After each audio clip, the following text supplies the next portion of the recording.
And now, your East Texas Storm Team forecast.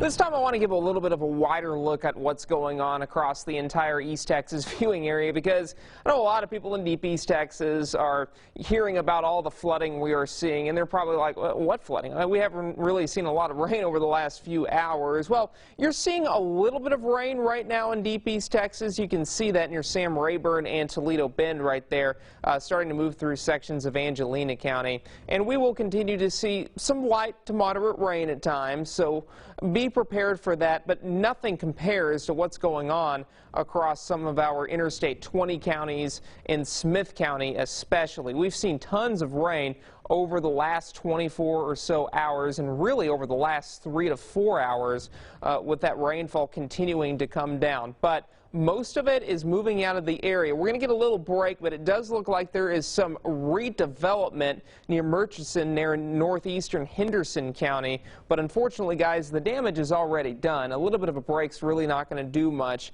if we do end up seeing more rain this afternoon. And there you go. That green polygon right there, that is a flash flood warning, and that runs us until 8:45, so about another hour is left on it. Let's go ahead and talk about some of these rainfall totals. And again, these are just estimates, and I have confirmed a few of these, but Chapel Hill along Texas Highway 64, that's a concern. You see the pink on your screen right there. That's where we've seen anywhere from 6 to even up to 7 inches of rain. You can see the 6.5 estimated rainfall amount, and that's at County Road 289 and Texas Highway 64 right there. And Highway 64, that runs from Tyler to Canton, that's also posing a risk, and especially as you move along to the north of the loop right there along Highway 110, we've seen 4.5 inches of rain, and 110 is not a great road to be on, especially when there is some flooding out there. Let's get you right to Futurecast, because I mentioned a lull in the activity. The answer